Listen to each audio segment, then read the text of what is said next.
Innal hamdalillah nahmaduhu wa nasta'inuhu wa nastaghfiruh wa na'udzu billahi min shururi anfusina wa sayyiati a'malina. Man yahdihillahu fala mudilla lahu wa man yudlil falan tajida lahu waliyyan mursyida. Asyhadu an la ilaha illallah wahdahu la syarika lah wa asyhadu anna Muhammadan 'abduhu wa rasuluhu. Ya ayyuhalladzina amanu taqullaha haqqa tuqatih wa la tamutunna illa wa antum muslimun. يا أيها الناس اتقوا ربكم الذي خلقكم من نفس واحدة وخلق منها زوجها وبث منهما رجالا كثيرا ونساء واتقوا الله الذي تساءلون به والأرحام إن الله كان عليكم رقيبا. أما بعد اللهم صل وسلم على عبدك ورسولك نبينا محمد وعلى آله ومن تبعه بإحسان إلى يوم الدين. Kaum muslimin, jamaah Jumat yang dirahmati Allah Subhanahu wa taala. Imam Bukhari dan Imam Muslim meriwayatkan satu hadis dari sahabat Abi Sa'id Al-Khudri radhiyallahu anhu. Bahwasanya beliau berkata, qala Rasulullah sallallahu alaihi wasallam. Nabi sallallahu alaihi wasallam pernah bersabda, kana fi man kana qablukum rajulun qatala tis'atan wa tis'ina nafsan. Kata Nabi sallallahu alaihi wasallam, dahulu ada seorang lelaki yang hidup sebelum kalian telah membunuh 99 nyawa. Fasala an a'lami ahli al-ardi fadulla ala rahibin. Dan ketika itu terbesit di dalam hatinya untuk bertaubat kepada Allah Subhanahu wa taala, dan dia bertanya, siapakah orang yang paling alim yang ada di tempat ini? Dan orang-orang yang ada di tempat tersebut menunjukkan kepada dirinya seorang rahib. Kemudian pergilah dia berjumpa dengan rahib tersebut. Kemudian dia berkata, wahai rahib, sesungguhnya saya telah membunuh 99 nyawa dan saya ingin bertaubat kepada Allah Subhanahu wa taala, fahalli min taubah. Apakah masih ada pintu taubat bagi diriku? Mendengarkan dosa yang sangat banyak sekali, sang rahib tadi atau sang pendeta tadi berkata kepada orang tersebut, sesungguhnya tidak ada lagi pintu taubat bagi dirimu. Mendengarkan jawaban putus asa dari sang pendeta itu, maka sang pembunuh langsung membunuh sang rahib tadi atau sang pendeta tadi, dan genaplah dia membunuh 100 nyawa. Kemudian dia bertanya lagi kepada orang-orang, berpindah ke suatu tempat dan bertanya kepada orang-orang yang ada di tempat tersebut, siapakah orang yang paling alim yang ada di tempat ini? Dan tunjukkanlah kepada orang tadi pada seorang yang alim yang memiliki pengetahuan tentang kitab Allah Subhanahu wa taala, tentang rahmat dan kasih sayang Allah Subhanahu wa taala. Kemudian pergilah dia berjumpa dengan orang tersebut. Kemudian ketika berjumpa dengan orang tadi, sang alim tadi, dia mengatakan, wahai sang alim, sesungguhnya saya sudah membunuh 100 nyawa dan saya ingin bertaubat kepada Allah Subhanahu wa taala. Apakah masih ada pintu taubat bagi diriku? Mendengarkan pertanyaan tadi, sang alim mengatakan, na'am wa ma yahulu bainaka wa bainat taubah. Iya, tidak ada yang dapat menghalangimu dari dirimu dan bertobat kepada Allah Subhanahu wa taala. Akan tetapi jika kamu ingin bertobat kepada Allah Subhanahu wa taala, izhab ila ardin kaza wa kaza fa inna biha unasun ya'buduna Allah fa'budillaha ma'ahum wa la tarji' ila ardika fa innaha ardun su'. Kata sang alim tadi, mengatakan kepada sang pembunuh, jika kamu ingin bertobat, maka pergilah ke suatu tempat, ke daerah fulan, karena di sana ada orang-orang yang mereka beribadah kepada Allah Subhanahu wa taala. Pergilah ke tempat tersebut dan beribadahlah kepada Allah bersama orang-orang itu. Dan janganlah saya wasiatkan kepadamu, jangan pernah pulang ke kampung halamanmu, jangan pulang ke kampungmu, karena kampungmu itu adalah kampung yang buruk. Kemudian setelah mendapatkan nasihat dari sang alim tadi, sang pembunuh menyiapkan semua perbekalannya untuk menuju ke tempat yang telah ditunjukkan oleh sang alim. Ternyata setelah menempuh perjalanan, di tengah perjalanan kata Nabi sallallahu alaihi wasallam, datang kematian kepadanya. Dan ketika datang kematian kepadanya, datanglah dua orang malaikat. Satunya malaikat rahmah dan satunya malaikat azab. Dan kedua malaikat tersebut berselisih pendapat, siapa yang akan mengambil ruh orang ini. Berkata malaikat rahmat, saya yang akan membawa ruhnya, karena sesungguhnya dia telah datang kepada Allah Subhanahu wa taala dengan hatinya, bertobat kepada Allah Subhanahu wa taala dengan hatinya. Dan berkata malaikat azab, tidak, saya yang akan mengambil ruhnya, karena dia belum pernah melakukan kebaikan sedikit pun. Ketika mereka dua malaikat tadi berselisih pendapat siapa yang akan membawa ruh daripada sang pembunuh ini, maka Allah Subhanahu wa taala mengutus malaikat yang ketiga sebagai pengadil antara kedua malaikat tersebut dengan mengatakan, kita tentukan siapa yang akan membawa ruh orang ini dengan mengukur jarak perjalanannya. Apabila jarak perjalanannya lebih dekat ke tempat yang dia tuju, maka yang akan mengambil ruhnya adalah malaikat rahmah. Dan apabila jarak perjalanannya lebih dekat ke kampung halaman dia, maka yang akan mengambil ruhnya adalah malaikat azab. Dan mulailah diukur jarak perjalanan orang tersebut. Dan Allah Subhanahu wa taala memerintahkan kepada bumi untuk lebih mendekatkan jaraknya kepada tempat yang dia tuju. Dan ternyata didapatkan perjalanan orang ini lebih dekat ke tempat yang dia tuju dengan satu hasta daripada tempat kampung halaman dia. Dan yang membawa ruhnya adalah malaikat rahmah. Dan kaum muslimin yang dirahmati Allah Subhanahu wa taala, ini adalah kisah yang diceritakan oleh Nabi sallallahu alaihi wasallam, yang kejadian kisah ini terjadi pada masa Bani Israel. Nabi sallallahu alaihi wasallam menjelaskan kepada kita akan kisah tersebut karena ada ibrah, ada pelajaran yang dapat kita petik, dan menjelaskan kepada kita akan kisah tersebut bagaimana rahmat dan kasih sayangnya Allah Subhanahu wa taala, Maha Pengampunnya Allah Subhanahu wa taala. Allah Subhanahu wa taala tidak pernah menginginkan untuk menyiksa hamba-hambanya. Allah Subhanahu wa taala bahkan berkeinginan untuk para hambanya semuanya masuk surganya Allah Subhanahu wa taala. Akan tetapi kebanyakan daripada kita tidak mau menerima jawaban dan keinginan daripada Allah Subhanahu wa taala. Makanya salah seorang ulama, Al-Imam Ibnu Hajar Al-Asqalani, beliau berkata ketika mengomentari tentang kisah tersebut, beliau menyebutkan wa fil hadisi masyru'iyatu taubati min jami'il kaba'ir. Daripada hadis yang kita bawakan tadi, kisah yang kita bawakan tadi, ada dalil bagi kita untuk melakukan taubat, untuk bertaubat daripada semua dosa-dosa yang kita lakukan. Hatta min qatlil anfusi, walaupun dosa yang kita lakukan itu sampai walaupun dosa yang kita lakukan itu berkaitan dengan nyawa seseorang.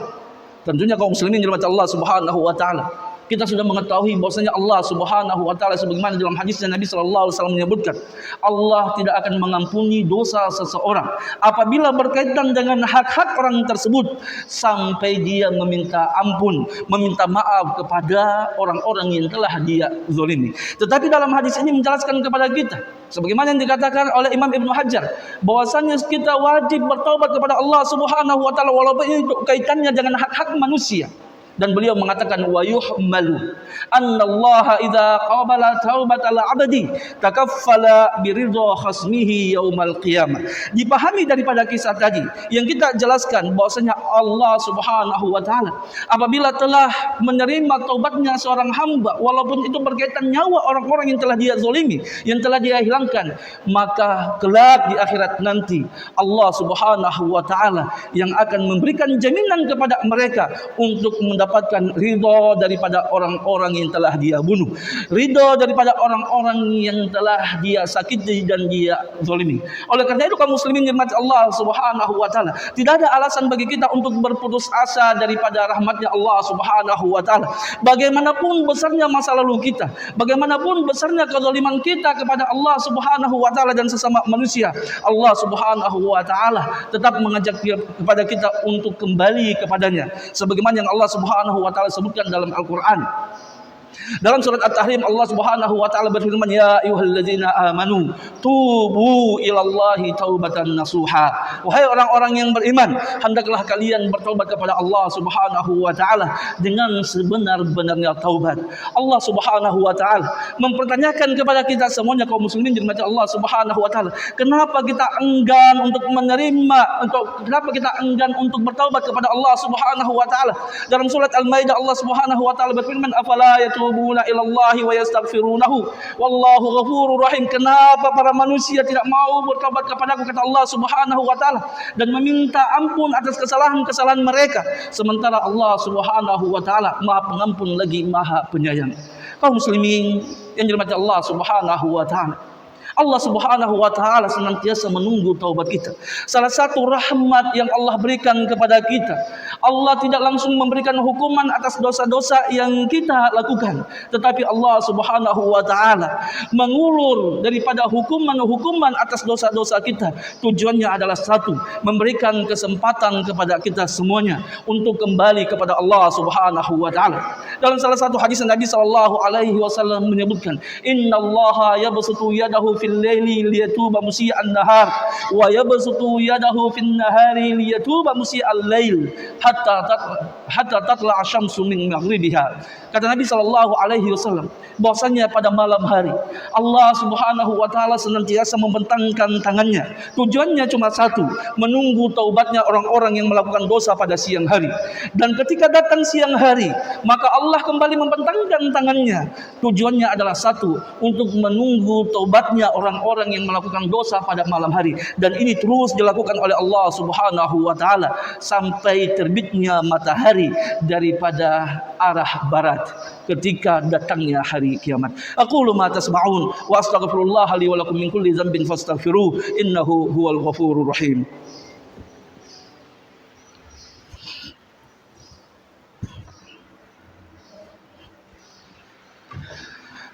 Alhamdulillahi rabbil alamin, wassalatu wassalamu ala nabiyyina Muhammadin wa ala alihi wa man tabi'ahu bi ihsanin ila yaumiddin. Amma ba'd. Kaum muslimin jamaah Jumat yang dirahmati Allah Subhanahu wa taala, di antara faedah yang dapat kita petik daripada kisah yang kita sebutkan tadi, yang dijelaskan oleh Nabi sallallahu alaihi wasallam, yaitu pengaruh dan dampak lingkungan terhadap kesolehan dan kefajiran seseorang. Coba kita lihat nasihat daripada sang alim tadi kepada sang pembunuh yang ketika dia ingin bertobat kepada Allah Subhanahu wa taala.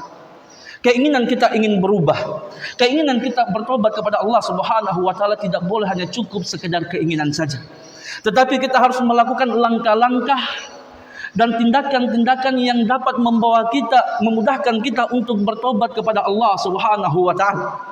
Dan salah satu cara yang memudahkan kita untuk dapat lebih mudah kembali kepada Allah Subhanahu wa taala adalah datang atau pergi ke lingkungan yang baik, mencari orang-orang yang baik dan meninggalkan orang-orang yang selama ini mengajak kita untuk bermaksiat kepada Allah Subhanahu wa taala.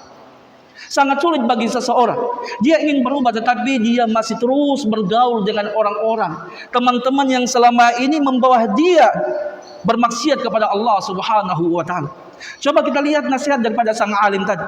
Ketika dia mendengarkan keinginan daripada sang pembunuh untuk bertobat kepada Allah Subhanahu wa taala, dia membukakan pintu harapan, menjelaskan kepada sang pembunuh tadi bahwasanya Allah Maha Pengampun atas semua dosa-dosa yang kita lakukan. Tetapi tidak cukup di situ kaum muslimin dirahmati Allah Subhanahu wa taala. Beliau memberikan nasihat kepada orang tersebut untuk pergi ke suatu kampung, karena di kampung tersebut ada orang-orang soleh yang mereka akan bisa membantu dia taat kepada Allah Subhanahu wa taala. Dan nasihat, jangan pulang ke kampungmu, karena di kampungmu itu orang akan mengajakmu kembali untuk bermaksiat kepada Allah Subhanahu wa taala. Menjelaskan kepada kita bahwasanya teman, orang-orang itu, orang-orang di sekitar kita akan memberikan dampak positif ataupun negatif dalam kehidupan kita. Makanya Nabi sallallahu alaihi wasallam berwasiat kepada para sahabatnya dan kita semuanya. Kata Nabi sallallahu alaihi wasallam, "Al-mar'u ala dini khalilihi, falyanzur ahadukum man yukhalilhu." Seseorang itu akan berada di atas agama temannya. Seseorang akan berada di atas temannya, agama temannya. Oleh karena itu kata Nabi sallallahu alaihi wasallam, hendaklah kita selektif, memilih-milih siapa yang akan menjadi teman kita. Tidak semua orang kita bisa jadikan teman. Orang yang dapat kita jadikan teman adalah orang yang akan mengingatkan kita kepada Allah Subhanahu wa taala. Kaum muslimin dirahmati Allah Subhanahu wa taala, kenyataan di lapangan dalam kehidupan keseharian kita membuktikan akan kebenaran sabda Nabi sallallahu alaihi wasallam. Berapa banyak orang-orang dibesarkan dalam rumah tangga yang baik, diajarkan kebaikan oleh kedua orang tuanya, dan tetapi yang merusak mereka adalah lingkungan pergaulan dan pertemanan mereka. Dan kaum muslimin dirahmati Allah Subhanahu wa taala, sebagai penutup daripada khutbah Jumat kita kali ini, Ingatlah akan suatu firman daripada Allah Subhanahu wa taala. Ternyata salah satu penyesalan yang akan disesali oleh orang-orang yang menyesal di akhirat nanti adalah karena salah memilih teman, salah bergaul. Yang mana Allah Subhanahu wa taala dalam surat Al-Furqan, Allah Subhanahu wa taala berfirman, "Wa yauma ya'addu adh-dhalimu 'ala yadayhi yaqulu ya laitani lam attakhidh fulanan khalila." Ya, kata Allah Subhanahu wa taala, "Wa yauma ya'addu adh-dhalimu 'ala yadayhi yaqulu ya laitani ittakhadhtu ma'a rasuli sabila." Ya wailata laitani lam attakhidh fulanan khalila laqad adallani 'ani dzikri ba'da idh ja'ani wa kana asyaitanu lil insani khazula. Kata Allah Subhanahu wa taala dalam ayat tersebut, dan ingatlah kalian di hari di mana orang-orang zalim akan menggigit di atas kedua tangannya dengan mengatakan, wahai seandainya saya mengikuti petunjuknya para rasul, wahai seandainya saya tidak mengambil si fulan sebagai teman dekat saya, yang mana dia itu menyesatkan saya, mengajak saya ketika datang kebenaran kepada saya untuk tidak mengikuti kebenaran tersebut. Dan kata Allah Subhanahu wa taala, wa kana syaitanu lil insani khadzula. Sesungguhnya syaitan tidak akan pernah memberikan kebaikan kepada manusia. Oleh karena itu kaum muslimin dirahmati Allah Subhanahu wa taala, jangan sampai kita termasuk orang-orang yang menyesali di akhirat kelak karena kita salah memilih teman. Maka carilah teman yang dapat mengantarkan kita kepada Allah Subhanahu wa taala. Innallaha wa malaikatahu yusholluna 'alan nabi ya ayyuhalladzina amanu shallu 'alaihi wa sallimu taslima. Allahumma shalli 'ala Muhammadin wa 'ala ali Muhammad kama shallaita 'ala Ibrahim wa 'ala ali Ibrahim wa barik 'ala Muhammad wa 'ala ali Muhammad kama barakta 'ala Ibrahim wa 'ala ali Ibrahim fil 'alamin innaka Hamidum Majid. Allahumma a'izz al-islam wal muslimin, Allahumma a'izz al-islam wal muslimin wa adhill asy-syirka wal musyrikin wa dammir a'da'aka a'da' ad-din. Allahumma ansur ikhwanana fil Palestin, Allahumma ansur ikhwanana fi Palestin, Allahumma ansur ikhwanana fi Palestin wa fi Burma wa fi sa'ir biladil muslimin. Allahumma thabbit qulubal muslimin ala dinik, Allahumma thabbit qulubal muslimin ala dinik ya muqallibal qulub thabbit qulubana ala dinik ya مصرف القلوب صرف قلوبنا على طاعتك. ربنا لا تزغ قلوبنا بعد إذ هديتنا وهب لنا من لدنك رحمة إنك أنت الوهاب. ربنا آتنا في الدنيا حسنة وفي الآخرة حسنة وقنا عذاب النار. وآخر دعوانا عن الحمد لله رب العالمين. أقيموا الصلاة.